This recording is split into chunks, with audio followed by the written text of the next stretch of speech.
Sienna 2025. Come and have a unique experience in Dallas, Texas.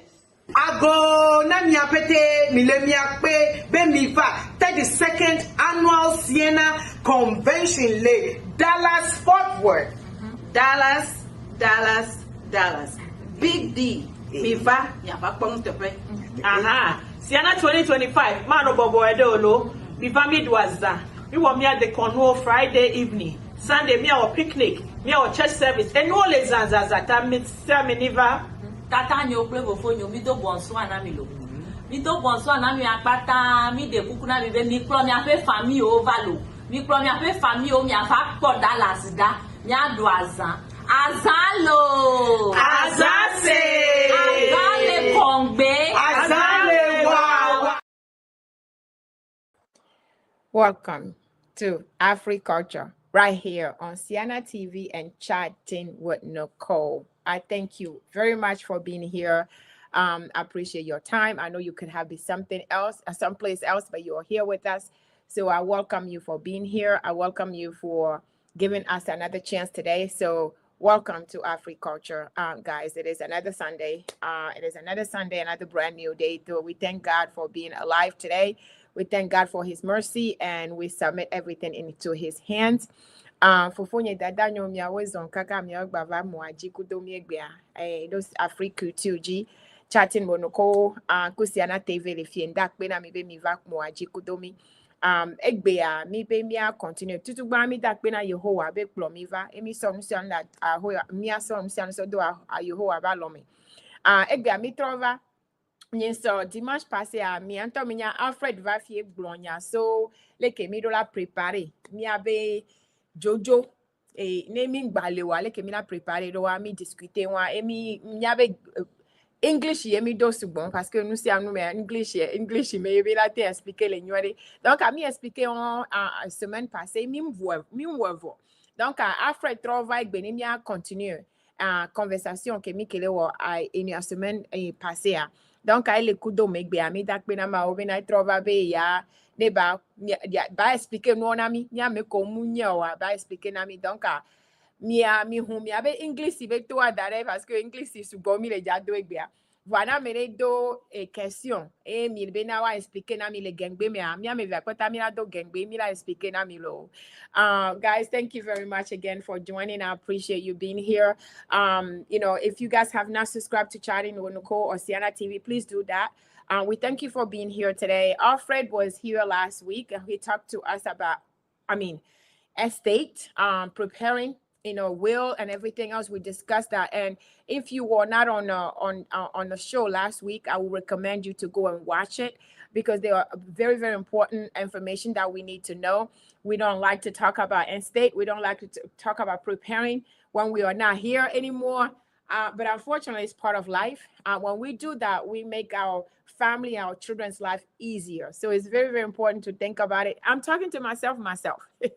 I'm talking to myself too, because I have been planning to do it. I have not done it.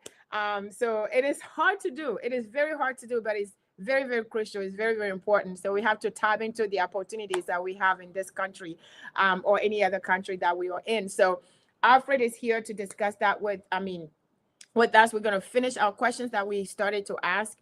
We have a few more that we need to get through. So we thank him for being here. So if somebody's not on this line, please let them know to join. If you have any questions, please use the comment section. Ask a question. Let us know where you're joining from so that we can give a shout out to you. But please invite somebody to join us because this is important. We're doing this to help each other so we don't end up, in a position that is, sometimes it's very, very embarrassing for our family or struggle and issues. So this is just a learning session that, we have to share. We want to share this with everyone. So I thank you guys for being here. In a few minutes, after, Alfred comes back, we're going to give you a little bit of update, talk about Sienna a little bit. But for now, let me bring Alfred in and he can introduce himself and we can go from there. So Alfred, welcome back to Afri-Culture right here on Sienna TV and Chatting with Nicole. What is going on? How is it going? Thank you for welcoming me back to the show. This is a show that I have in a very deep place in my heart. Eh, I'm always rooting for the success of this show, and of course, it's the only show out there that is educating our people on our culture. So we try to, even the things we talk about, though they might be just life lessons, we try to relate them to our culture so that we see some of the differences and some of the things we can improve on, some of the difficult conversations that perhaps we haven't been having that we need to have. So today is an example of one of those, as you've stated in your introduction. These conversations need to be had just to avoid the embarrassment and all the troubles that our families are subjected to when we pass. So, Nico, I am excited and glad that you have kept this conversation to be had, and I'm always ready anytime you call on me. I'm happy to be Okay. here to join, and of course to have this conversation with you and with the many people who are watching us. Amen. So thank you. So we are happy to have these conversations. Like you said, it is. I want everybody, if you were not here last week, I want you to go watch last week's show. We cannot go back and because it's gonna take us forever to do that. But please go back and watch last week show. We discussed a lot of unknown, a lot of questions, a lot of uncomfortable questions we answered. So please go back and check it out. But there are a few questions that we have, and I want us to dive in. So we are talking about culture, right? Alfred, start thinking about it. I am going to ask you later, what is your favorite tradition, African tradition? So think about that. Right. So the question I want to ask you, what was the one of the questions that was on the list was, what was the role of the executors and then the trustees? But before you answer that, what is an executor? What is an executor? Well, so if you write a will, usually you name someone in the will to be the one who is in charge of managing your affairs when you pass. So, Okay. if you don't have a person name, in other words, if you don't have a will, then what we do is we choose an administrator to kind of handle that. So the name is interchangeably, it depends. Sometimes they call it an administrator, sometimes it's Okay. an executor. Executor. Okay. Legally, it's an administrator if it is named in the will. If it is not named in the will, then the legal term we use is an executor of your estate.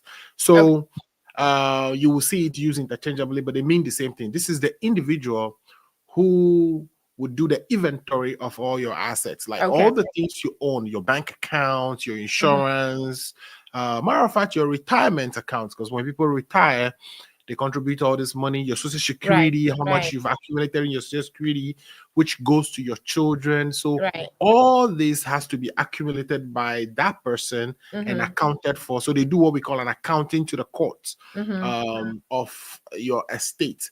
And then they are responsible for filing your last tax return. They are responsible for identifying who your issues are. Your issues would be those individuals who would take from you, your family, and people you've named in the will, if you have a will, etc., etc. So these are the people who would do all the legwork to ensure that your estate is properly probated and everything is accounted for, and people who are to be distributed to receive their portions as identified in the will. If not identified in the will, that those distributions are done in accordance with the state interstates statute for descent and distributions. Okay, so this is somebody you definitely have to trust. This is somebody, if it is your choosing, this is somebody you have to trust, and somebody has to be neutral. He won't have any interest in any of this, right? Somebody who is going to stand for you, speak for you, and do everything like you, the way you will want to.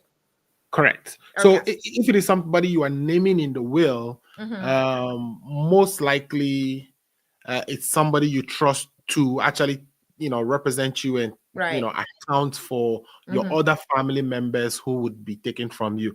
That person may be an interested person. Remember, an interested person only comes into being for the people who witness your will, because we talked about this last week, that for a will to be properly executed so that it can be enforceable, you require two witnesses, unless it's a holographic will. A holographic will mean the one you write in your own hands. If it is not a holographic will, then it must be witnessed by two witnesses. Now, those two witnesses, we've also discussed that they cannot be people who would be inheriting under the will. Right. If they are inheriting under the will, then we say they are not disinterested. So they Mhm. must be disinterested. Now, Right. we also have exception to this. If they are disinterested, as long as we have a supernumeral meaning that as long as we have more than two witnesses. Right. So if you Right. have three witnesses and one of them is not interested, Mhm. one of them is not disinterested, it's fine because we have a supernumeral. Okay. But we also say that some of the states have changed this rule a little bit. Mhm. And what they do now is as long as the interested witness would be someone who can take from you had you died not with a will, had you not have a will, would this person take under the interstate statute for descent and distributions? If they would take, then of course they can continue to witness even though they are interested. Now, most likely the people who will most likely be your executors or administrators, usually we start from your spouse if they are Okay. alive, Mhm. and then we work our way down. Your spouse, it could be your children, if your spouse is not alive, or if your spouse is if you're divorced from your spouse before you died, then it could fall to your children. That is if you haven't named any specific person Anyone. in your Okay. will. Okay. Right. Now, if you name somebody in your will, then that will be the person who would take that responsibility and account for your properties and distribute them according to what you have What indicated you in have your will. indicated. Okay. Those All right. people have So a very crucial role, yeah. They have to be accountable to the courts. Mhm. Sometimes the court will remove someone who is your executor if the executor for instance exercises what we call bad faith, right? If Yeah. Yeah. Yeah. they try to distribute the Yeah. things not in accordance with your intent as expressed in your will, we Right. will say they are acting in bad faith, and the court has on You can occasions change that. Yeah. remove them. Remove you So from it. it is possible for a court to remove such people and install Mhm. somebody who would be neutral. So Yeah. Because by all means. Mhm. I remember there were some instances that family members would stand up and they'll go and sue, and they would complain that you are not because you're not doing anything in their best interest. But Correct. all of that at the end of the day, the court will have to decide. But the whole point we are trying to do this is it's best for you to do this up front. Right. It's best for you to start. It's best for you to write something down. It's best for the court to have something to work with instead of them deciding on the things that it's going to end up being the things that you did not want to. I know you are gone, but still, your hardworking, assets and all of that is going to be mismanaged the way you didn't want to. Okay. Right. I mean, a lot of complications would even happen, right? For instance, let's say your wife is pregnant for you at the time you died. Mm-hmm. You're not aware of, that baby in the fetus in the stomach at the Mm-hmm. time you died. So many different things happen. Some people who are not even having birth, when they know they have terminal illness, for instance, I have a cancer, I know I only have 2 months to die, they can take your sperm and freeze it. And then your do a wife, DNA at the end of we call it to postmortem prove that birth. it is your child. I mean, we don't necessarily have to do Okay. DNA, right? What I'm saying is, for instance, if I know I'm not able to have babies, but I do want to have babies, right? But I have a terminal illness. That is Okay, I get it. So we can take your sperm, freeze it, and do the vitro. Yeah, so that I can have the baby, and then the baby will be yours and all of that. So this is a baby that you will have after you've died, and so then sometimes those babies are not provided for in the will. No. So the law has rules around how long from the time you die can the baby be had and still be counted as your baby. I didn't even think about that though. So because you're dying, because we know that this is happening to you, maybe a cancer or whatever, terminal illness, right. And then you still want to have a child. And if I'm married to you, I still want to have your child, and I want this child to benefit from your assets and all of that, your estate. So Right. I'm gonna save that sperm, and by the law. So we have to find out in my state or wherever I live, what is the law? How long can I keep that sperm? How long can I use it? And how long can that baby be born after you are gone in order for him or her to benefit? Yeah. Okay, this is something I didn't think about. So Yeah, the average person. we really need to think about this. We have to think about all of this. Now it gets complicated. I mean, the average person doesn't think about these things, right? But the issues that actually made this, what actually made this an issue is that there are some people who are rich, you know, and they are terminally ill in the hospital, right? Nurses sometimes will pull their sperms while they are for sleeping. testing. They could do that, yeah. No, but then you're right. But that would be illegal. But hey, you don't know. You never know. We wouldn't know until 9 months after the person died, right? So they pull the sperm and put it in themselves or put it in somebody, and the person will have a baby. They can do a DNA test and show that the baby actually belongs to the man. And you know, if this man is a multi-millionaire, all of a sudden you're in the money. That is crazy. That is crazy. This is not an idea. You nurses out there or doctors, this is not a good idea. Do not do this. Do not do it. It's no. We were just saying that this happened. Women, human beings are wicked. We do things, terrible things, desperate things because of money. So we're saying it could happen. And if this happens, we don't even know how this is going to even go, but it's definitely going to be, the court. It's going to be this. They have to, determine what you get or what you do not get, but do not do it. It is not right. So don't do it. So what happens with the law is that mostly they want to have some type of inter vivos agreement, an agreement that was made while the person is alive, that they wanted their sperm frozen for purposes of, you know, having a baby even after they die. So there has to be some type of agreement. If it is not written, who is giving that baby, right? It has to be, he has to, or can it just be anyone? It has to be somebody, like if he's married or he's going out with there somebody, is the surrogacy. There is if so there's a surrogacy statutes these days where you go into an agreement with somebody who will just carry your baby, no marriage between you and the person. That's called surrogacy, right? Yeah. So it could be that the person is ill on his deathbed but wants to have a baby, and therefore so what the person would do would be enter into these agreements with perhaps the surrogate mother, right, and have the sperm frozen for the surrogate mother to carry the baby. So we want to see that agreement. Otherwise, you can see where fraud can be perpetrated in this area. Yeah. So even if it's your wife, we still want to see something in writing that says it is as you've agreed to have your wife did not go behind your back and do this. That's great. Yeah, you agree for a postmortem, you know, child or baby to be had on your behalf. And it used to be that he expected you to have the baby within 300 days after the man's death. But they changed the rules they changed the rules because they're now making it 2 years, and you know, some states would even stretch that to more than 2 years. And the reason is that, you know, if your spouse is dead, you are mourning. This is not a time for you to... Right. This is not a time for you to be, you know, inserting stuff in your stomach. Yeah. With pregnancy. So they give you at least 1 year. That makes sense. It does. So okay. Yeah, all these are things that, you know, are there that we should watch out for, and it causes all kinds of family fracas after you have gone, you know. You know, so you want to make sure that some of these things are documented, and if you have a will, that's even if you have a surrogate agreement, you kind of document that somewhere in the will to say that, you know, it's likely a baby will be born because I had my sperm frozen, and if that happened, that baby should be provided for. This is what you want. This is crazy. Yeah, as you diving into studying this and then you learning, there's even more to it. It's not just black and white.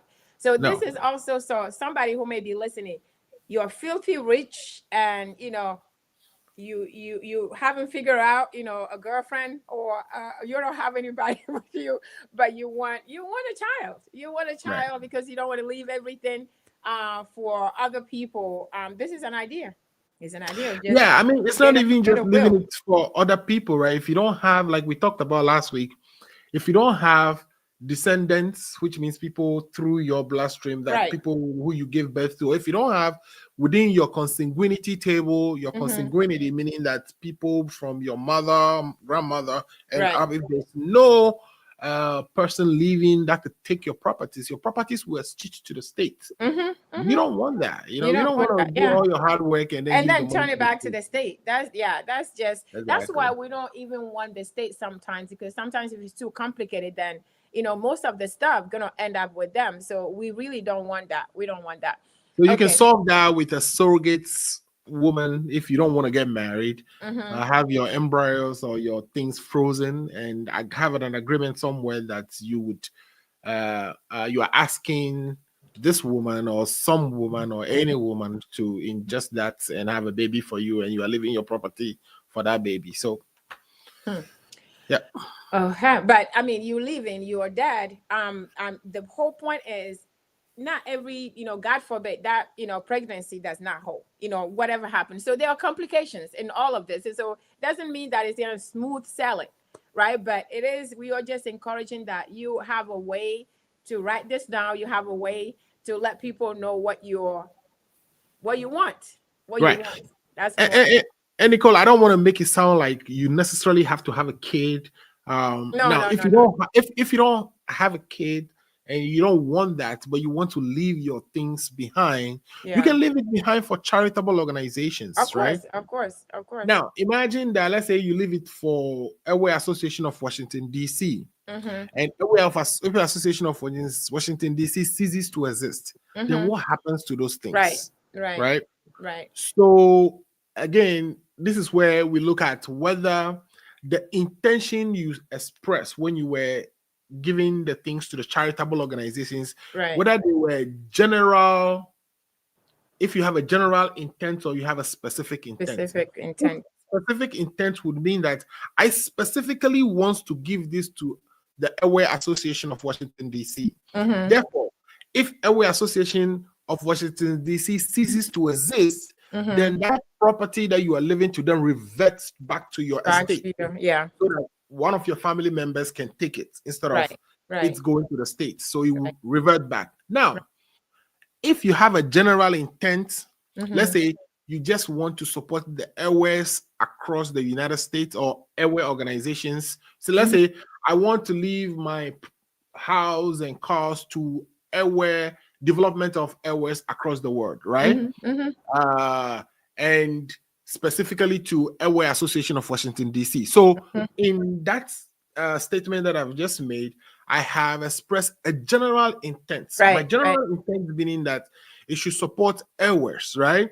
So if Airway Association of Washington, D.C. ceases to exist, then the court will do something we call cypress. A cypress is the court's changing your will to give your property to another charitable organization that is supporting the airways, airways, so that your intentions do not fail, so that your gift doesn't fail. Because we would rather give it to another association that is supporting airways so that your general intent is still, enforced rather than having the gift fail. So if you are giving a gift and you have a general intent, then be specific. Talk about the general intent so that it doesn't fail if the specific people who were to receive fail to receive because they cease to exist. Right.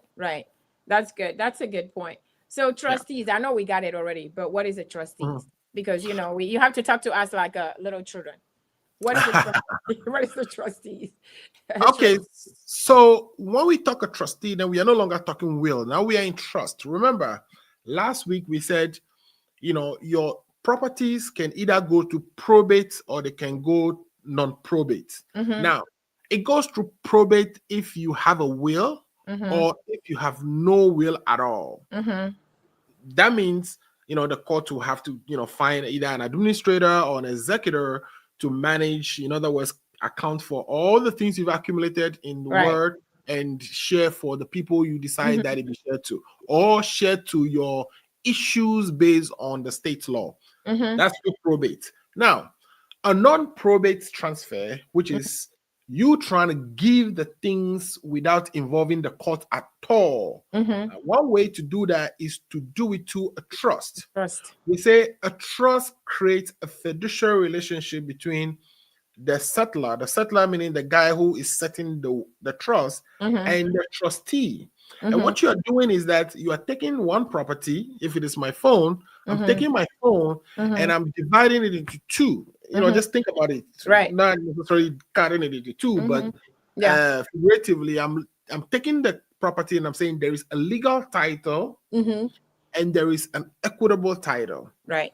So the equitable title is the real ownership. The legal title is hold it for me, right? Right. So legally you are holding it for me. You are Right. managing it for me, right? Right. But to the benefit of somebody else. Right. So the beneficiary will be identified. The beneficiary have to be identified. So a trustee is just the person who holds the property for the benefit of a beneficiary. Right. So if I sell a trust, I can be the trustee myself. Right. When you do that, the way you do it, we call it by declaration. You can do a declaration by declaration, meaning I'm not transferring the property per se. I'm just writing the trust and I'm making myself the trustee, but I cannot also be the beneficiary of my own trust. Okay. So I can set up a trust for the benefit of my children and I can be the trustee managing the property until I pass. So when I pass, that property will not go to probate because I gave it out while I was alive. Right. You know what I mean? So there are so many advantages to doing that. One of the advantages is that we said last week, you don't pay gift tax unless the gift is beyond $13.3 million. Yep. You don't pay estate tax. Estate tax is something you will pay if you haven't put the property in any of the non-probate vehicles and it goes to probate. Then you're going to have to pay estate tax on it. By making your property transfer go through trust, you do not pay estate tax. So those two advantages are very important. A third advantage is that, you know, you get the management's acumen of the trustee. What I mean by that is the trustee, perhaps if it's a bank or an investor, they have a responsibility to ensure that your property that you are giving to them to hold for you is invested and it makes money on top of it so that it can grow for the benefit of the trustee, the beneficiary. And they are responsible to the beneficiary. So the beneficiary can come and, you know, ask them for accounting so they can, you know, then account to the beneficiary. This is what we've been doing with the property. We've invested it here, we've invested it there, and it's growing. So that, you know, let's say I have cancer, not forbid, or I'm not able to manage my business no more, but I still want to leave it for my children. But I don't want to leave it only for my children. I want their children to also come and benefit from it. So I can create a trust. I can name my children as life estate beneficiaries. Life estate meaning that for their life, I can say you get this property for your life, and after you die, to your children or to their children or to maybe my aunt or to somebody, whoever. So you will have for life, and they will be subject to somebody else, and you know the condition that will subject it to somebody else could be upon your death, right? So that person will have what we call a remainder. So there are little, you know, legal terms in there, remainder man, you know, reversion and all that, but we wouldn't go through all that. You want us to make it so that everybody can understand. So everybody can understand. All it means is that you take your property, you give it to somebody, and that person will be managing that property for you. When you die or alive, it doesn't matter. The property is in the hands of the trustee. Most trustees are usually banks. That's why you see these banks calling themselves trust. You see, that's why I was asking the question, because we might think that it's just because most of the time we see it as a bank, and most of the time there's a we have no signal on your side. Okay, there you go. No, I'm just checking. Sometimes we see a bank, you know, as a trustee. That's why I wanted to ask that question. Make sure that it's not just a bank. It is individuals as well. It can be an individual. You can point to anybody. It could be a family member. It could be anybody who you have, you know, believe in that they'll be able to manage your properties for you. You can even do what we call a secret trust. So a secret trust will be, you will name a trustee to manage your trust, but you will not disclose to everybody in the trust document who the beneficiary is. So once you die, let's say, and the way this happens mostly is that if people have children outside their marriage, right? and they want to give properties to those kids, Yeah, they don't disclose it. they don't tell who the beneficiary is. Mm-hmm. The beneficiary is only known to the settler and the trustee. Jeez, who knows? And that you're starting something after you're gone. You put it out, you deal with it after I'm gone. Yeah. Exactly. Basically. And so it comes up in a lawsuit where the secret beneficiary gets a wing of the trust and then goes to the trustee and say, I'm told that I'm supposed to be the beneficiary of this trust. And mostly that's how it happens. But the trustees are usually people who you trust, and they'll be able to kind of, reach out to the beneficiary once you die and pass your things Right. to it. And pass There on. is a semi-secret one which is illegal, which is where you just create a trust. You don't name even a trustee or the beneficiary. That is illegal. They don't accept that. Okay. Now, okay. On the topic of trust, I just want to mention one more advantage of trust, which is a trust usually can be used to guide against even third-party creditors from attaching to your assets. What do we mean? Okay. Let's say I have property. Okay. And I want to give it to my son, right? Mm-hmm. But my son is in debt. Now, by giving that property to my son, what will happen is all the creditors would come and take the property away from me. Mm-hmm. So I can put that property in a trust, Mm-hmm. and I can put what we call a spendthrift clause in the trust. A spendthrift clause will say this property will not be distributed, or the trust proceeds will not be distributed to my son. The creditors, whatever his creditors. Okay. Until some conditions happen. So when those that conditions is a good thing to know, though. That is very, very important to know. Correct. Because most of the time we don't know the condition our children are, and then you're leaving this for him and his children, and then one generation will just wipe everything out. They'll just wipe everything out. He won't even get anything out of it. So I think that is very, very important. Important thing to think about when we are doing these. So that I'm glad you bring that out, because I always think about that, but I didn't realize there was a law. I can actually do that. I can actually write it and make sure that I prevent that from happening. So that's a good to know. Right. Yeah. Right. Okay. And another thing people don't think about too is a spouse have what we call elective shares that they can invoke. So let's say you are married to somebody and you divorce the person, but in your will, what you provided to the person is not adequate, right? Okay. The spouse can say, well, if you had not written that will, I would have taken more. Therefore, I am going to invoke what we call my elective share. Elective share, depending on the state law, would pay your wife based on what the state's law says that wife should be paid. Okay. Right?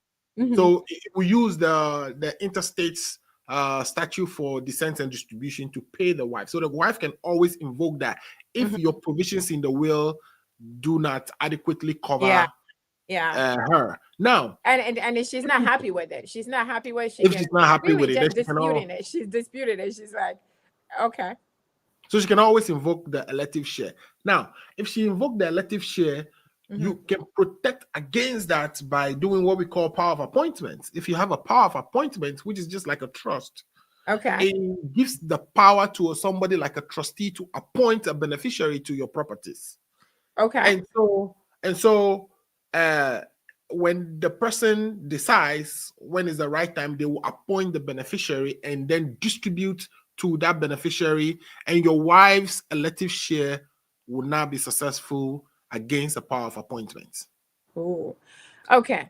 All right. All I can say is, if you're watching us, you don't have a will, you don't have any of this, it is very important for you to have a conversation with somebody who knows. You need to know all these details. You need to know all your options. You need to know what you need to do, because by talking to them, by talking to a professional like we are having here, Alfred is telling us that all the ins and outs, the opportunities, the tricks we have here. All of this, I didn't know that we could even do that. So it is important for you to have a conversation. It is very, very important to have a conversation. So the question really was, what is the executors and what role they play? And this is really just explain everything, both sides. So thank you for that information. I also want to know, how can people ensure, you talked about this, and that's why I'm keeping this question, is their healthcare wishes are honored through advanced directives and power of attorney. Because we're talking about if you're sick. We talk about if you're sick, you can't, again, you can still have your sperm frozen. We talked about that. But then Right. there's the healthcare when you are sick. There are things that you want to be done to you, or you want things that not to be done to you. There are Right. things that you don't want. You may not want, the big needle in you. It's not like you're gonna care anyway, but you may not want your body part to be cut. You may not. There's certain things you don't want. So Right. the question makes sense. Since we're talking about this, and not just about estate, like the money part, but we have to talk about it all, because even in a will, you can say, if I've fallen sick, I don't want to stay in a hospital, or I don't want to be breathing through tubes, or I don't want all of this. You are able to do that. You are able to put that in your will. So, ALFRED, how can people ensure their healthcare wishes and wishes are honored through directives, through Yeah. So advanced directives and power of attorney? Because you can use power of attorney too through all of this. So what right. is your answer? So you can definitely, right. We call it power to make a decision on your behalf. And usually this is something you need to do at a time that you are healthy. But Yep. and it can also be included in your will. It can be a clause in your will that, Nicole, when I get to a certain age and I'm hospitalized, I want you to be the one who make all the decisions regarding what happens to me, right? Whether I'm on a tube, whether the tube should be removed so Yes, I can, be up to you. Yeah. etc. But one thing we need to always remember in this country is that you cannot kill somebody even if the person gives you the power to kill them. That's true. Right? I mean, the person can say, I don't want to be treated. Fine. But the person can say, give me this concussion so I can die. Right. No, So I can die. Yeah. that would be, you will be prosecuted for murder. Right. So that you cannot do. And so the medical decision, it's also operates just like you do a will. You can be through a will, or you can be, usually it operates like a will, where you would give the person the power and the person will make all your medical decisions for you as you get to the end. So yes, that is acceptable. And this has to just be executed, even if you don't have it in the will and it's just an authorization you are writing to somebody who would execute or make decisions on your behalf. It has to be executed just like a will. In other words, it has to be witnessed by two people. It has to be in writing, and it has to be done in either your conscious presence or your physical presence, depending on which state you are in. If you are in a state that requires a conscious presence, then you can have your witnesses be over the phone. Some states would allow you to just notarize it. You can actually do it in a holographic format as well. Holographic, we mean you can write it out yourself, right, in your own handwriting and sign. So yes, power to make health decisions, it's also available to you, but it has to go through the will formalities, and you have to have the capacity to do it, meaning that you can't do it when you are insane. Yeah, you can. You can do it as a minor. So, right. Yeah, those are the formalities. That's cool. All right, so let's take a quick break. We'll be back. And then I have a question. Like I said, I did ask you a question. I wanted to know, what is your favorite tradition? If you have one, you must have one. But we'll be back, guys. It will be a minute. If you're watching, please let us know where you're watching from. Put it in a comment. Let us know where you're watching from. If you have any questions, let us know what your situation. If you want to share, you are welcome to share. But we want you to, share with everyone, invite somebody to join the conversation. This is a very, very important conversation, uncomfortable, but very important and needed information that we have to share and we have to discuss. So let us know where you are joining from. And please, I want you to, subscribe to subscribe to Sienna TV and Chatting with Nicole if you have not already. So let's remind you of Sienna 2023. I mean, 2025. 2023 is still in my mind because Atlanta hosted it in 2023. I'm still thinking about that. But Sienna 2025 in Dallas, Texas. Let me remind you, give you a few quick minute reminder, and then we'll be right back. Do not go anywhere.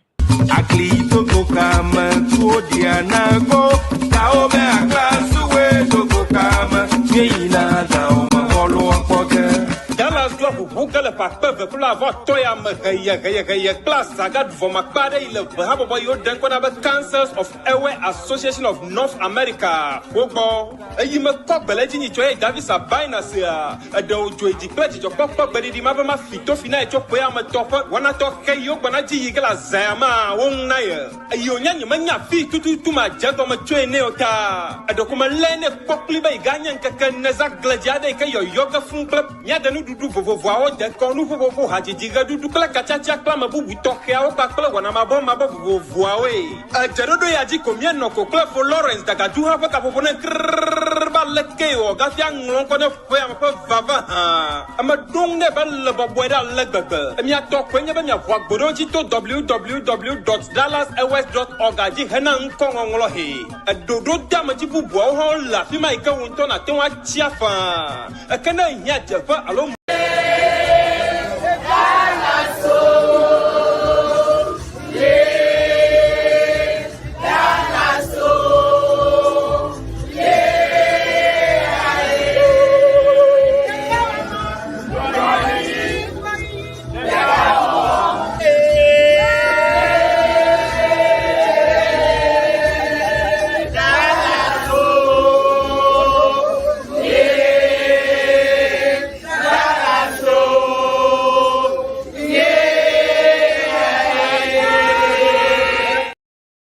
Welcome back, guys. Thank you very much for being here. We are here on Afri-Culture. It is on Siana TV and Chatting with Nicole every Sunday, 4 p.m. or 8 p.m. GMT. If the time changes, 9 p.m. But right now the time has just changed, so it's 8 p.m. GMT. I thank you guys for being here. The commercial earlier you were seeing, it was not clear, so I had to switch it over. But, it is to remind you that 2025, we do have Siana, as you all know. Siana, it is going to be Dallas hosting us, as you all know. It is Labor Day weekend, and we want everybody to register. We want you not to miss this. It is very, very important that we see you in Dallas on the Labor Day weekend. Last week, we shared that, the hotel are filling up, so you have to register. You have to reserve your hotel quickly as possible. And we also share with you that they are giving incentive if you register and then you have your hotel, reservation. They are giving free breakfast. So that is a big deal. You know how important that is to have breakfast. Free breakfast. So they do have that and have a lot more, to offer if you register in time and have your hotel reservation in time. So please, we are asking you, if you've never been to Siana, this is the time for you to start. If you have been to Siana, you cannot stop. You just have to go back.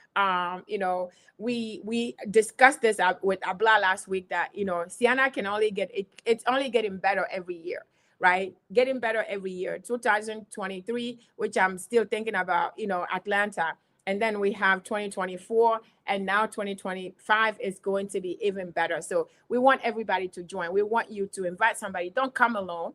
We also discussed last week how you can even find a wife or a husband in Siana. We talked about that with Abla last week, because people got married through Siana. Because there was a guy who was saying that he was looking for African queen. I'm like, yes, you can come. And you don't have to be part of any association to do this. You don't have to be part of any association, whichever state that you are in. If you do want to join, you can just go to Siana. We explained that last week. You can go to Siana, go to the website and check out your state, and you'll be able to join if you do want to join. So we encouraging you, prepare. It is March already. We are in the middle of March already. So you need to register. You need to make sure that you are ready. I want to see you, myself and ALFRED. We want to see you in Dallas. So make sure that you join us in Dallas. So ALFRED, I'm going to bring you back. So welcome back. And thank you very much for all these, information that, is very, very needed. It's scary, but it's exciting. If you really think about it, it's exciting. So thank you for giving us this information. So I do wanted to ask you, what is the question? Do you have a traditional, you have a favorite traditional tradition? I would say tradition, cultural tradition, whether in Ghana or in Benin, I don't even know which one is it. Do you have what is your favorite tradition? Well, I'm a traditional man to start with. So when you Excuse me. say Okay. favorite tradition, is it food related? Is it culture, dance, It does music? What? food related. What do you like? What do you enjoy when you go home or when you're thinking Mhm. about home? What is this thing that you always missed? Well, I miss my family, of course, number one. But I mean, I'm from Aflau. I, grew up in Aflau, and Is it kelewele you miss? Is it at the street food that you miss? well, I'll tell Is you it a the story music? then. Is you miss the dancing? I'll tell you a story. So last time I went to Ghana, I've always, enjoyed watching in the morning, Oh my the God! way Yes, you go yes, and they put yes, it in yes. a And haba the and pepper, yeah, you have, yeah. Mm-hmm. oh my God. So I, wake up in the morning and I asked which one was the best. So they showed me some on the roadside. Matter of fact, if you know Aflau, this will be right after there is a junction that goes to Aflau Market if you were coming from Denu. Matter of fact, it's I where think I know that. I think I the stopped old there court, last time.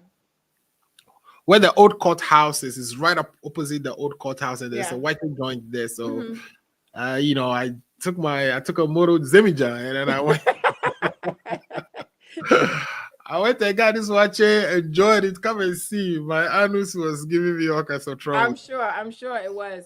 But Yeah. it's good So when you are eating it. You don't think about it. After that, you're like, oh boy. right. So the Um, food is amazing, and there's some pork that they make in Denu. There's a church, I think it's a new Assemblies of God building somewhere in Denu. Like when you go into the Denu lorry station, yeah. not the Danu market. The Danu lorry station, like on the way to Amazing Life. Remember the old I think Amazing Life we road? passed that last time. Yeah, we passed that Right. last time. There is Pinot and pork joint over there. I I'm gonna always have do to that. think about. I'm gonna have to look for that because I mean I have to. Last time we were looking for Agbelikanklo, and we have to walk Mhm. through that. The whole thing, and I saw that, and we explored a little bit of that area.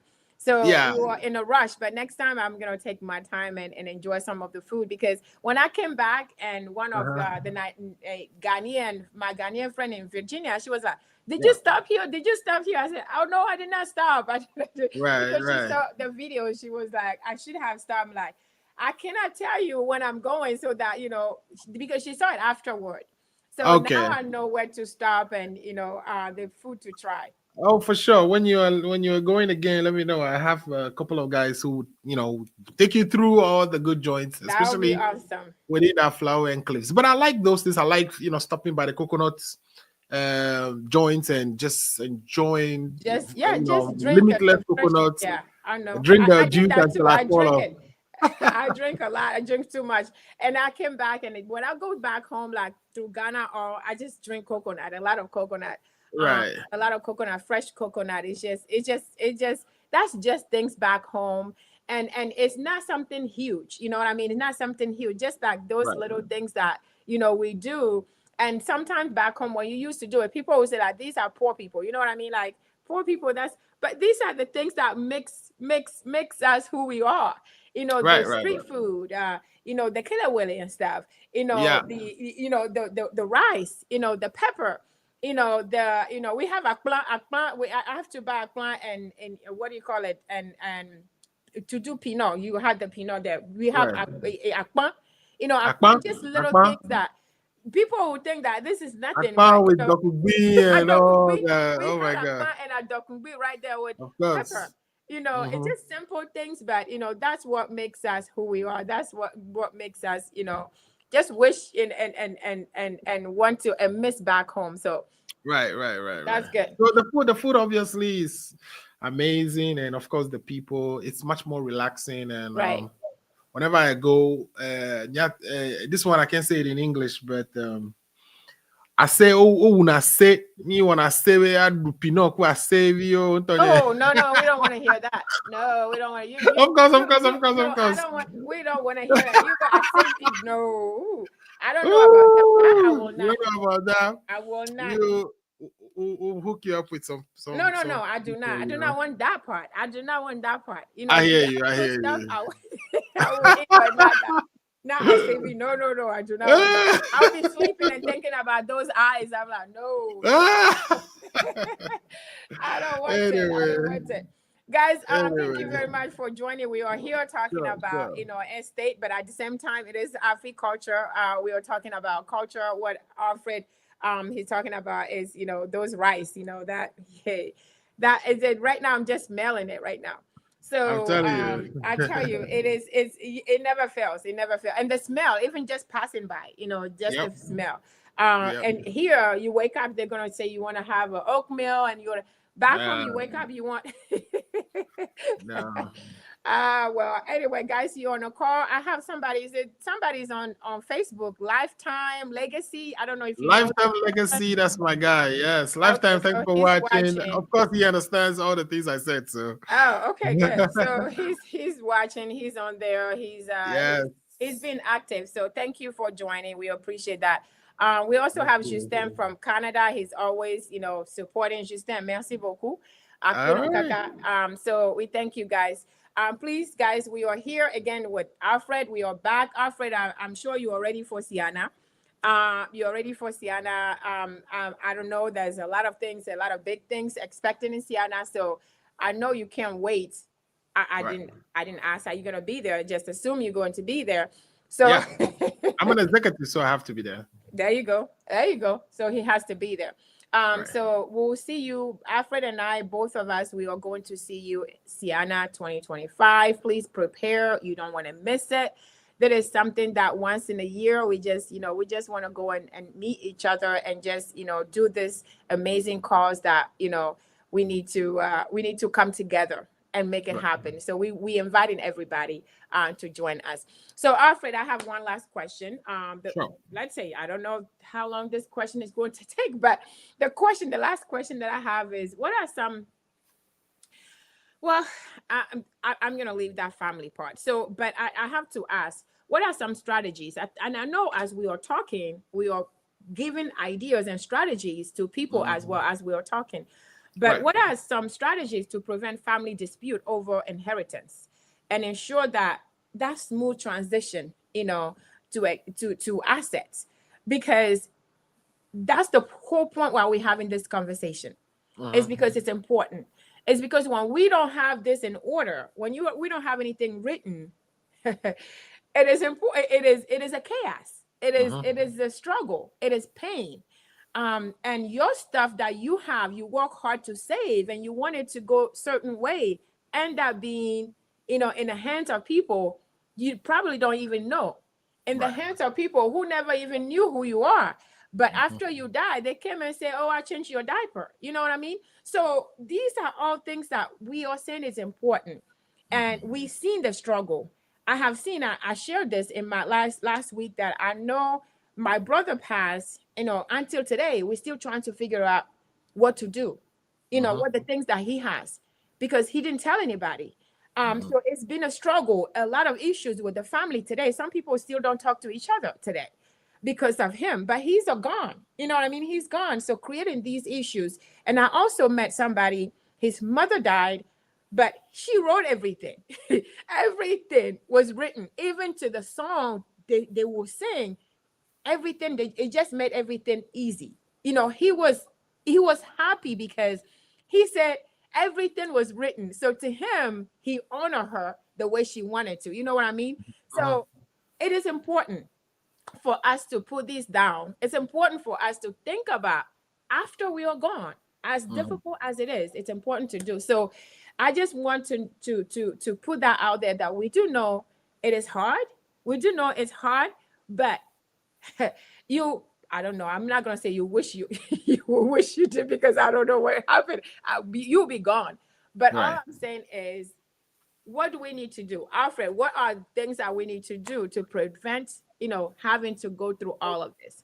many things, but we don't have time to go through all of them. So, and I don't think we're going to come back to this topic again, because we want to talk about in the future. When I come back, of course, we want to talk about, I want us to go into a bit of family law. We started that conversation where we talk about marriage, prenup agreements, and then divorces, and whether it's fault-based or no fault-based divorces. But we need to get into things like child support, spousal support. We need to, child custody. Those are very important too, because that time we wouldn't be talking about dying. We were talking about we were talking about living.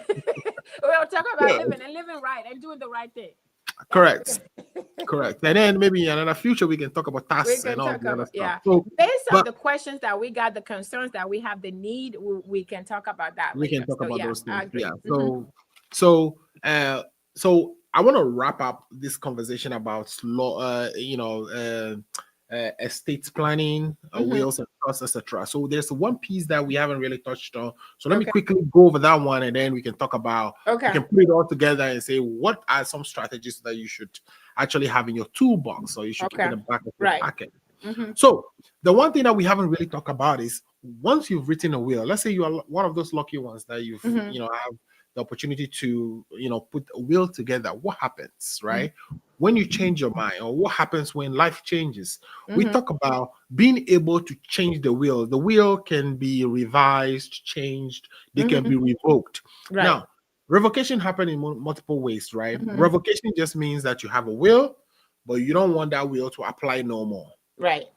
It could be because you now have a new will, or you just tear it apart. So basically, a revocation can happen by, doing something physical to the will. Maybe you wrote everything to your, this beautiful wife you just met, and your heart just, and then you just realize that no, she's not. And then you're like, I'm just gonna tear it apart. I don't. That's one reason that you can just tear this apart and say that it doesn't apply anymore. Okay.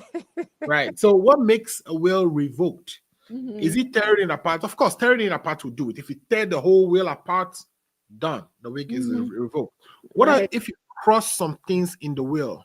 So if you cross things in the will, remember, the will becomes probated once you die. So at the time that we are looking at the will with something crossed in it, you are far gone.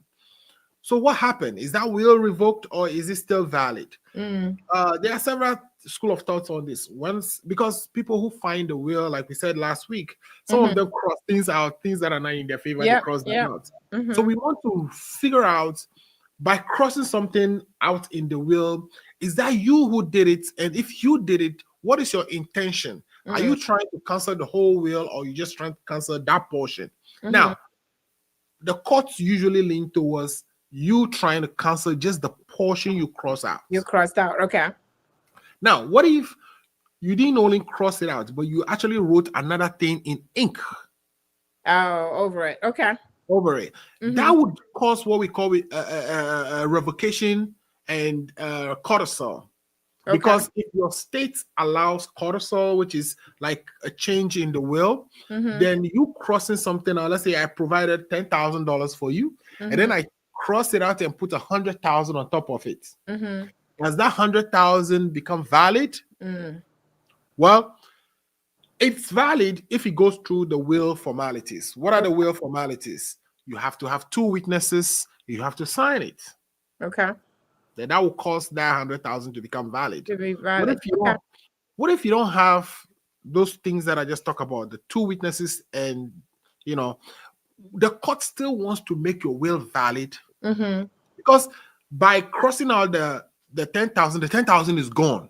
But the 100 is also gone if it is now witnessed by somebody else. So just putting your initial there doesn't, because anybody can put initial there. Yeah, anybody can put an initial there. So you have to go through the will formalities. So not only is the 10,000 you cross out gone, the new 100,000 you put out, it's gone too. It's also gone. So is it fair to the person you are trying to give that 10,000 to? So usually there is something we call It's called IRR. Let me actually figure out. That is independence relative revocation. Okay. Independent relative revocation operates in this way. It says that you are trying to cancel the 100,000, the 10,000, because you believe the 100,000 will be valid. Okay. Yeah, that's So why. that's why you're canceling the 100,000. So if the 100,000 is not valid, then we want to bring back the 10,000. Okay.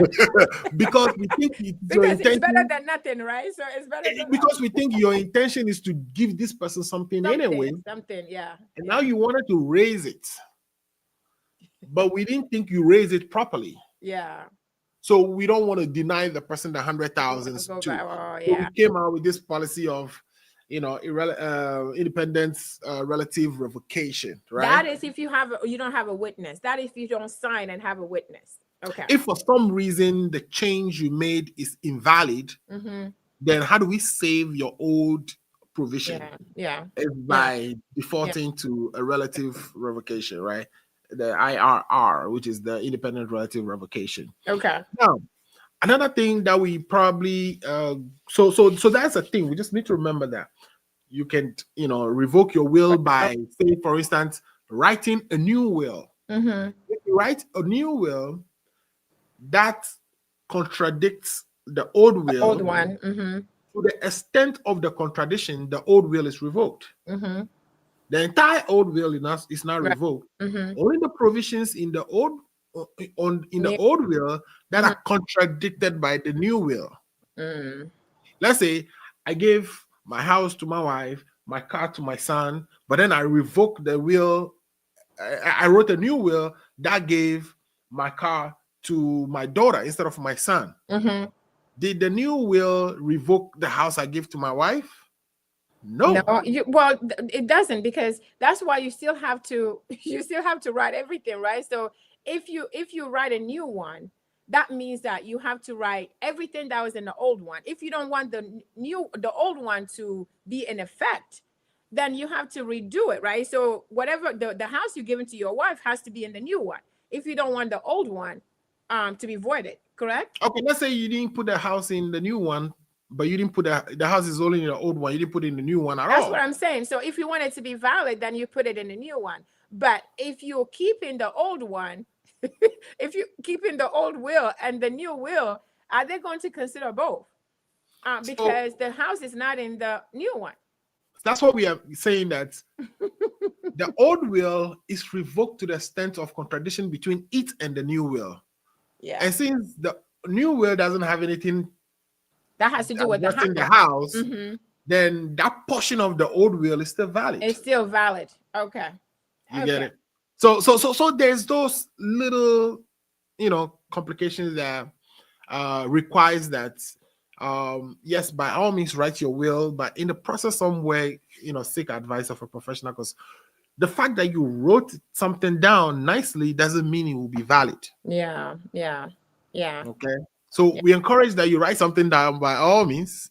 It's better than not doing anything. But just know that if you write it without a professional, if you write it without all of this, it still have to go to chaos. It still have to go to, we still have to judge, and it may not, at the end of the day, it may not be what you wanted right at the end of the day. So, okay. All right. So a new will revokes an old will. A codicil changes the old will. Now, a revocation of a codicil is not a revocation of the old will. So, for instance, if I did a codicil, the thing about the wills is that some people, they may have 20 amendments to the will. The will can always change all the time, right? Yeah. So I do a big will. Then I do a codicil to change the will, right? Then I do another codicil in the future to revoke the codicil I did first. One you did. Now, a change in codicil or a revocation of a codicil does not revoke the main will. It only revokes the codicil. Right. Okay. So with that, I'm going to leave that will discussion there and say, what should a strategy look like? For me, if you come to me for an advice on these things, the first thing I would be interested in is whether we call it do you know the bounty of your? Do you know your issues? We want to figure out, do you know which people should take under you? Because when you're doing these things, it is important that you know who your family members are, who your friends that you want to take are. Because sometimes what usually happens is a child comes from nowhere. Okay, so we want to know whether you know, we call it, there's a legal term for this, but it includes whether you know the nature of your bounty. The nature of your bounty, which is, it includes all the people who should be taken under you. Because, you know, and we want to make sure that if you are leaving some of your families or issues or relative or friends out, that you are doing it because you don't want them to inherit under you. If you don't want them to inherit under you, so that's one big thing. We want to know all that first before we strike whether we are doing a will or a trust. You need to know what you want. Yeah, we want to make sure you have a fair knowledge of the bounties, the nature of your bounties, and then we want to know whether you have also a good idea of all the things you own and all the things you are going to owe, right? Because that is important. We are again, we are trying to distribute. Right. The goal here is to distribute your properties. So we want to have a proper inventory of all the properties done. Now, things like your education. Is your education something, let's say, well, usually that comes in a marriage, right? If you, for instance, you have law certificates, and then your wife wants to use the elective share for distribution purposes. Meanwhile, let's say your wife actually stayed at home and supported you the whole time you went through university. What? And then you, now after your university, you form a law firm that is actually making money even after your death. Do we give a portion of that to your wife or not, right? So those type of things are very key that we need to know before we actually settle on a strategy. So what should a strategy look like? Right. First strategy is, you know, your tax issues, right? Some people are rich enough that they need to not worry too much about taxes, because they might, you know, use the tax that they will pay here on estates against some corporate taxes or some other taxes that got distributed to them, some other profit that get distributed to them through their investments in other places. So, you know, when you have income coming from somewhere and you have taxes that you pay somewhere else, you can use it to lessen the burden on the tax. So it is not always that you have to know your tax status, what's happening with your taxes. Yeah, it's not always that saying I don't want things to go through probate to avoid taxes is not always the best strategy, especially if you have revenue or income coming from other places that needed to be cushioned with taxes to pay in another place. Right. So you want to kind of have a good understanding of where the person sits in their local scene, like where are they in life, right? What are their properties? What investments do they have? And how each decision is likely to impact. Now, if this is somebody who wants to save on taxes and not pay tax, I would say, okay, transfer the property while you are alive. Instead of us doing a will, we can transfer the property right now, right? Right. Identify who the beneficiaries are going to be. The thing about trust is not only do you need to have a trustee, but you also need to have a definite beneficiary. When we say a definite beneficiary, we're talking about the person who is going to be the beneficiary of the trust has to be identified.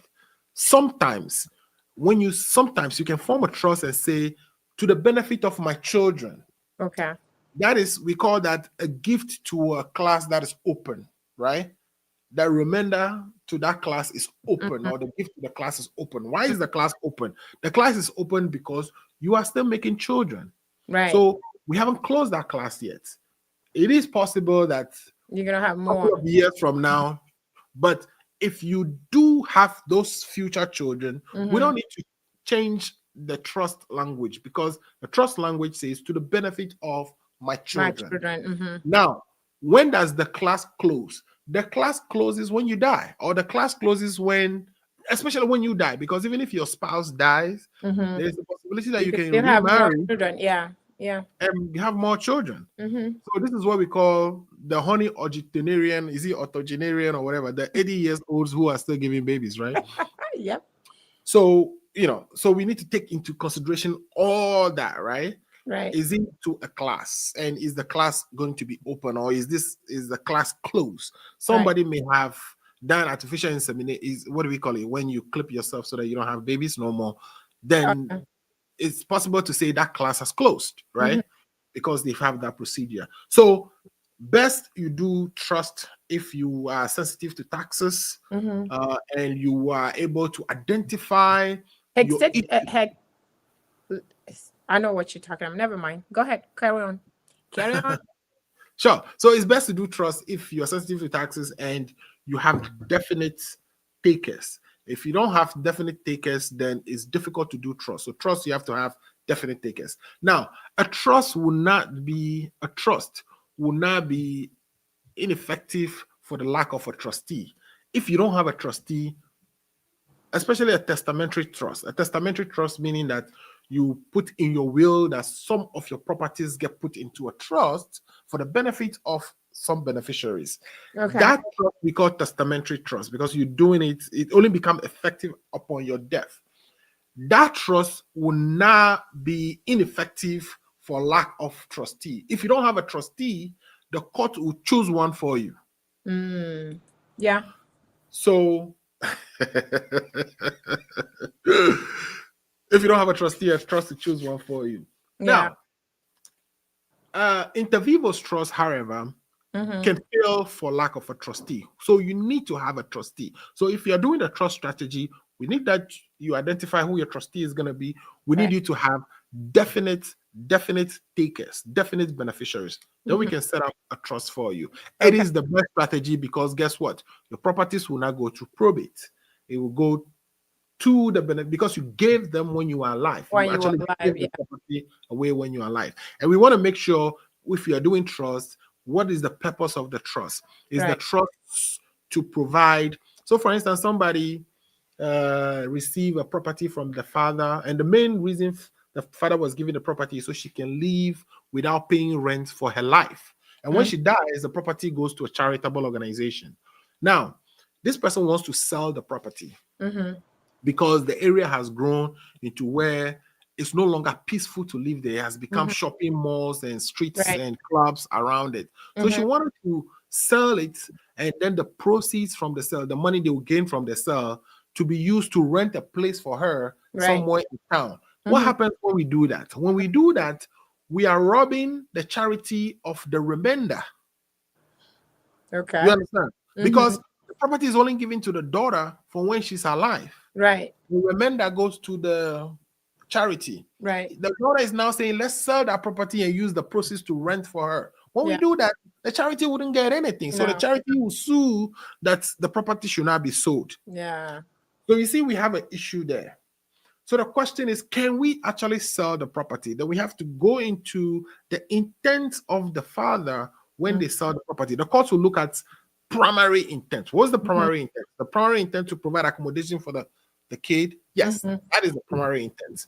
But then the question also remains, what is the best so that the charity can also benefit? Right. The best would have been that we use the proceeds to purchase a house for the daughter so that the charity can inherit the house after the daughter passes. Yeah. Not to rent a house, because that would dissipate the principal and there will be nothing left for.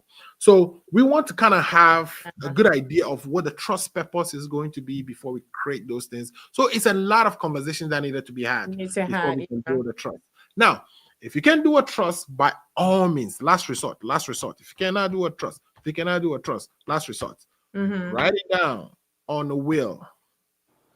It avoids a lot of fights. The will can have what we call a pour over clause in it. A pour over clause can be that I want to create a trust, but I'm not certain about things right now. But I'm going to put a language in my will that says when I die, pour over the residuary of my properties. Let's say after I gave you, Nicole, a beautiful car and gave to my wife a house and everything, what is left goes into my residuary. We call it the residuary Okay. of your estate. The Okay. residual can be poured over into a trust Okay.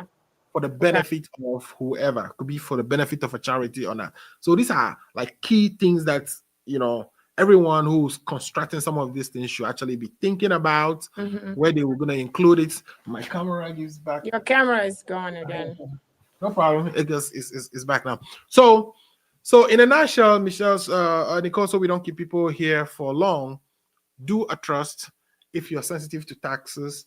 If you really have a definite people who you think you want to give your things to, them. I want to give my thing to this person. Then do a trust to give it to them. The difficulty with trust is once you give to them, being able to cancel the trust, and in some states it is very difficult, right? Because a trust is considered a gift. It's a done deal. You give it Done deal that you are alive. So now you can also do a revocable trust. Most trusts, if you do it without putting into the language of the trust instrument whether it's revocable or irrevocable, the states will treat it as revocable, meaning that you can change it at any time. But some states, it is irrevocable, right? And it makes it difficult. So it's like you're giving a gift to somebody. To ungift the gift is hard. So be sure, be settled that these individuals that you are going to put as a beneficiary to your trust, it's somebody you are certain that, you wanted to give to. Otherwise, you are sure. Yeah, but a will, like we said, can always be revoked. We can go to the will and we can actually either revoke it by a physical act, which is tear apart or draw line through provisions. And even if we draw lines through provisions and write something on top of those provisions, then we have to make sure that that cancellation and writing additional terms into the will has to go through the will's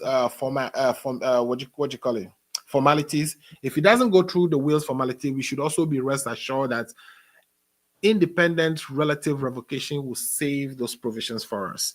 But by all means, if you don't do anything else, put it down on the will. If you can't have a lawyer to do the will for you, write it down yourself. We call those holographic wills. If your state accepts holographic wills, then your intent as captured in your own handwriting should be effective.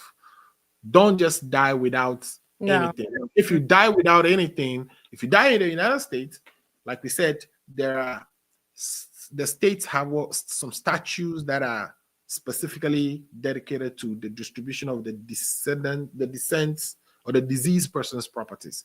So you'll be saved that way, but except that it wouldn't be perhaps how you wanted to. If there's a child who is sick that you wanted that child to have more of the properties than the others, they are not going to get it. They will get equal distribution. Yeah. So it is, we just saying, thank you, Alfred. We just, the whole point here is for us to know our, the choices that we have. We do have choices. We have, there are things available for us. Sometimes we don't tap into them. So it's important that we tap into them, especially if you live in abroad. You know how we have a lot of things we don't want people to know. Somebody was saying, your camera again. Somebody was saying that he has to hide things from his wife. Some of you have things your wife don't know. Your children do not know. If you pass away, God forbid you pass away. Suddenly you never said anything. You never wrote anything down. All these things is going to be states. States is going to take it, and you do not want that. So no matter how you feel about your wife, no matter how you feel about your siblings, it's better for them to inherit it.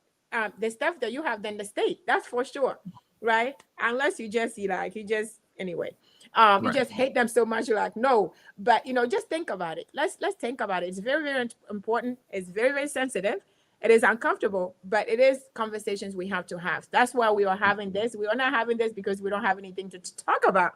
We are having this because it is important, and we have offered to give this information to us free, right? Free, because we need to learn and we need to do better. Because so many times things happen and we have, GoFundMe, we have to do a GoFundMe. And in my head, I'm thinking, this person probably have things out there that we don't know. You know what I mean? This person probably have money somewhere. We don't know. So it's important that we put things down. And especially when it comes to your health, that is also important. How do you want to be, how do you want What do you want to be done to you in case of an emergency, in case of an accident, in case you can't speak for yourself? Who do you want making calls, making decisions? You don't want your ex-wife that once you died last year to be making decisions when you are on a deathbed. You know what I mean? So you want to make those decisions. So it's very, very important for you to do that. So thank you for hearing us. But there's a question, Alfred. They want to know, what is a will in a way? That I don't know how we're gonna say. I can tell it to you. That's from my brother, Wisdom Akapo, RSM. Will in everywhere. In French it's testament. It's a testimonial Old Testament. But in a way, I know we have a name for it. If you're watching as you speak a way, Justin, est-ce que Onyan, Justin, do you know what will is? If anybody knows how will is, I can ask Tugby next time he comes on. But I don't know why. Akapo, you were always asking for us to last time he asked us the same thing with a black. He asked a thing we couldn't even think about. He wanted her to speak something in their way. But we can't. I should know. All right. So I'll find out. Next time I'll find out. And unless somebody gave us to us, I'll find out what a will is in a way. And I'll save both of us, Alfred. Sure. It's important that we know these things, right? He said, "Can you will a property to a next of who not in the same country as you? You can do that, right? No, I think he's saying next of king who is not in the same country as you. Yeah, absolutely. Yeah. But I mean, the difficulty is if you have a will, you can will your property to even Jesus Christ. Trust me. Anybody you put in the will as who needs to take will take. People do what we call even people. Let me switch to a trust a little bit. People even set a trust for their animals, for their dogs. Yep. The dogs can be taken care of. Well, remember, this can only live up to the lifespan of the dog, or 21 years. If the dog lives past 20 years, then of course it ends after the 21 years. We call those honorary trusts. Yeah. On the honor of the trustee to take care of the dog. People also set honorary trusts for their graves, so that their grave sites be taken care of, and they'll be taken care of. Flowers and can be put there. Yeah. Yes, people do that. So you can will or put in trust, your property to anyone. Yeah. If your child is in Ghana, wherever, but when you don't have a will, and we are talking about your properties being distributed according to the states, interstate statute for descents and distributions, then when you die, your administrator have to collect the names of children, and if that child in Ghana is not known as your child, they have timelines. I believe from the person's dying, they have timelines that you have to actually file that you are the person's child. And sometimes I believe some states will do 90 days. It depends. Yeah, that's too short, because some people live far and then they don't know, they've learned later. But that's why we have to know some states have up to 9 months for the that's good, at least 9 months, right? Yeah. So you have to apply for your for you to be recognized as the child of this person, and there may be DNA involved to establish that you're a child. Otherwise, you're not taken. Yeah. That is if you have no will. But if you have a will, then the court should go according to what is written in the will, unless somebody tried to revoke some part of the will or some other things happen. And that's what you have to do too. Like if your family are in Ghana, in Togo, wherever, Nigeria, whatever country they are, they're not in this country. That is more of the reason why you have to do a will. Put the will together, because you have to let them know where they are from, where they are, and the phone number, and the contact information. Because the court, they can, we have our family members. Some of them are in the village. We don't know where they are. The court is not going to be spending time in doing that. So you have to. They would actually do it though. Once you have if you the have name the written down, if you have the information they can use. But if you don't have information to use, that's why you have to do the will, and you have to be indication. Who is it? Where are they? So you're going to have to do that to help them so that you can get it. But I know that is another question that I had myself. I was going to ask is, you don't just, it's not about people that you have in this country or you live. It could be people in other country, because we're not from here. So, it's important that you have that will. That's the only way that the court can locate these people and make sure that what you want to go to them goes to them. So it's important that we do that. Write something down, even no matter what it is, just put it down, Right. so that it can actually be used. So I have, he said, my experience in implementing my uncle's will, I will not encourage men to have kids with more than, well, too late for that. Well, I mean, life happens, right? A lot of people have, yeah. So that's, so we a lot of people, I know you will not encourage, but those who already have, you know what I mean? Those who already have, they already have it. So we're going to have, that's why you have all these law. You guys went to this school and you have these law, you know how to make this work so that, everybody can be taken care of. But, I will say it is chaos when you have more than one, you have so many children. It is better if you know who they are and you put them down, it helps. But when you don't know, and then they lay you down, you're viewing, and you have everybody coming like, he's my father.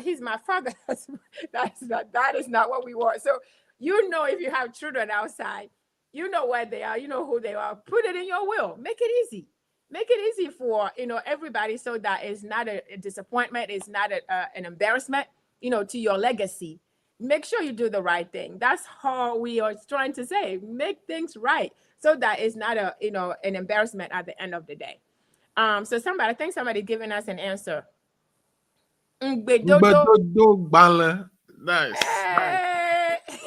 My brother Scavenger. Shout out to Scavenger. Scavenger is one of my childhood friends. He's very good with being able to understand. He understood. I could say he understands everywhere. And some of these Adagana way better than me. I need you on the show. If you can join me, come on the show. Definitely. I'll hook you up with him. So hook me up with him. I need you to come and teach us one thing or the other, another, okay? One or two things, okay? So I'm officially inviting you to join the show so that you can teach us something. We were stuck, but you knew. So yeah. Thank you, Scavenger. Appreciate it. Thank you for that. So, guys, we thank you very much for joining. I want you to go and check out last week's show, and make sure that you come back next Sunday. ALFRED is going to come back. We're going to focus on family. We talked about divorce last time, but we are going to come back and focus on family. But we're going to talk about, because a lot of us, child support and all of that, a lot of you guys, you are dealing with things, and sometimes you don't know how to deal with it. Sometimes you do the wrong thing, thinks you're doing the right thing, and then it comes back and haunts you. So we are going to have these conversations next time ALFRED comes back. But for now, I just want you guys to, subscribe to the channel. If you have not subscribed, Siana TV, Chatting with Nicole. Make sure that you join us every Sunday afternoon. Is 4 p.m. or 9 p.m. or 8 p.m. when the time change, Ghana time, GMT. We are here. It is Afri-Culture. We are just here to talk about our culture. That's why, every time I hear somebody knows about, the language, and they know a little bit about the tradition, I want them to come. It's not necessarily, you don't have to be an expert. You don't have to be a historian. You don't have to be, that's why I just want us, a lot of us has a lot to share, to teach one another. So that's why I'm already inviting you to come. Scavenger. Scavenger. I'm already. Name is Raphael. Raphael. Okay, Raphael. That's your name. So Raphael, I'm already inviting you. So get with ALFRED. ALFRED, get back to me. Let me know anytime, any day, whenever it is. I can pencil you in so that we can have a conversation. We can actually see you face to face, and have some conversation. So we are going to end it here today. ALFRED, do you have anything else you want to say out there? I know you don't like to have a full screen. You always want double screen. You want to be speaking. That's why I don't. Yes, I can keep my eye on you. You can keep. Anyway, we have anything to anyone? before Well, I just wanted to say a big thanks to everyone who actually watched and stuck with us. It says, Tokwa, when will your channel broadcast? The election in Ghana is over. All right, so Okay. he's talking about Ghana agenda. We are going to be back. We are going to be back on the Ghana agenda very soon. I was actually trying to do the budget thing that was done last week, but of course, for one or two other reasons, right? Because there is business taxes due this weekend too, so we had that conflict, and I know So I stay committed tuned. myself. Mm-hmm. Yeah, so I committed myself to Nicole too, so I didn't want to do two screen times. Anyway, so yeah, so what I wanted to say is a big thanks to everybody who watched us today. I mean, some of these things we are talking about are real life things that we all need to have some of these tools, some of the discussion points, some of the difficulties that people face. Some of the clarifications that we provided today are things that we should all have in the back of our pockets. We may not know it all. We are all learning. If there is part of it that you need further clarification on, please reach out to Nicole or myself, and I'll be happy to jump in there. Next time we come, like Nicole said, we've started some conversations around the family. We want to continue there. I want to do topics that people will find helpful, especially with family, divorce, child support. Child support gets crazy. There are things like parental kidnapping acts, right? That we need to kind of go into and see what provisions are in this law and how we can use it to determine which courts have jurisdiction. Where can you sue? If they sue you somewhere, should you even show up at all? Sometimes showing up can be troublesome, but the fact that you show up, you have given the court personam jurisdiction over you, which would mean that the court can deal with the matter. If you don't show up, sometimes they don't have jurisdiction over you because you've now subjected yourself to that court's jurisdiction. So, but then you have warrants. Sometimes you have warrants. So if you don't show up, then sometimes there's warrants, right? You have warrants. Yeah, it depends. It depends on the matter, right? So, for instance, there are matters that requires that you have some interaction with the state for the state to have jurisdiction over you. A state. So remember, warrants mostly are issued in criminal matters like that. Now, if you have a family matter that is a civil issue, you don't really get warrant for that. Secondly, each state operates like a sovereignty of their own. Unless the state have personal jurisdiction over you, they cannot necessarily they can bring you to court. Personal jurisdiction meaning that does the state have the power to drag you to their court? If I'm in Maryland and my spouse is in Virginia, and my spouse filed for child custody hearing in Virginia, I don't have to be there. There you go. We ended that. We're going to end it right there. That's the sneak peek for you for next time. We're ending it right there because if we started this conversation, we're not going to start. We're not going to finish, right? Where we stop. That's where we stop, but we are going to come back and carry on with this because that is very much interesting. Because when we're talking about child support and we're talking about, and I know you guys, you don't want to hear that, but it is something we have to talk about. So, I have, so you are correcting, it's a Nugbe. Okay, he's correcting, it's Nugbe Dodo. Okay, correction. So we have that. There's an NU. So thank you very much for that correction. See? He want to make sure that his name is out there. We put his name out there. He want to make sure it's right. So we thank you for doing that correction. So ALFRED, as always, thank you very much for joining. I appreciate you. We are going to see you on the next one. I'm waiting to hear from you. We need to have that connection. But thank you very much for joining. It's always a pleasure. I'll see you on the next one. Bye. So guys, thank you very much. Again, I appreciate you joining today. I thank you for the interaction. Wisdom, Akapo, you always, when you are on, you having questions. I thank you for that interaction. That's what I like. Lifetime Legacy, I thank you very much for joining, for the interaction and the comments. I appreciate it.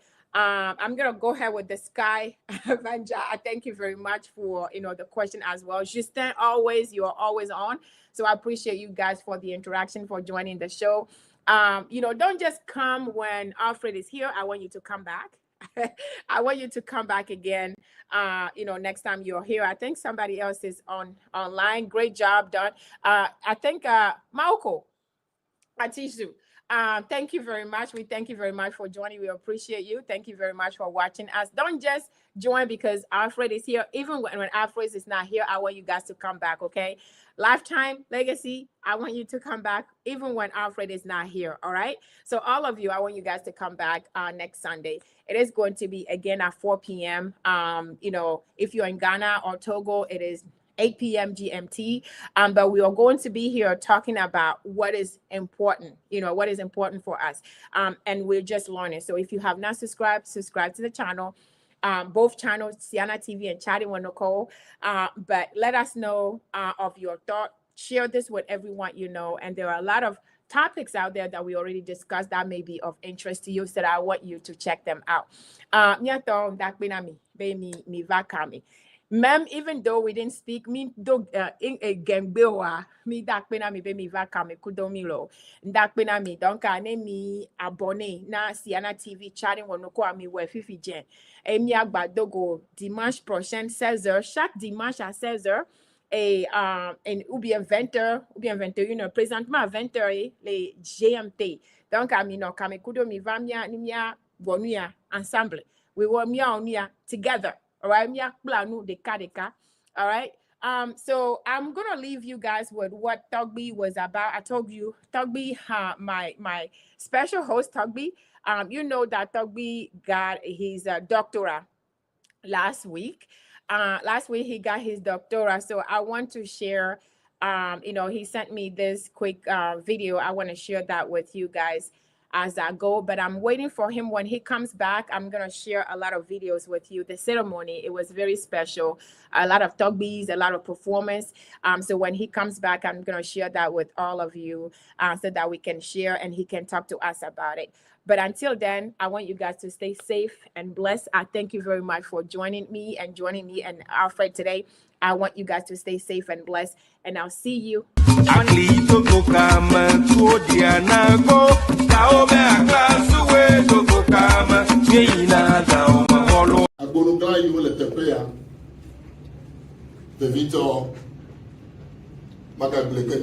Chef canton, chef de village, chef de quartier, du Magao, allez au bel quoi. Tobi ga jijoli au notetu, tobi ga aklasu, nyato, tobi ga hupeto, tobi ga shaol, tobi ga kini, tobi ga bo ole miado.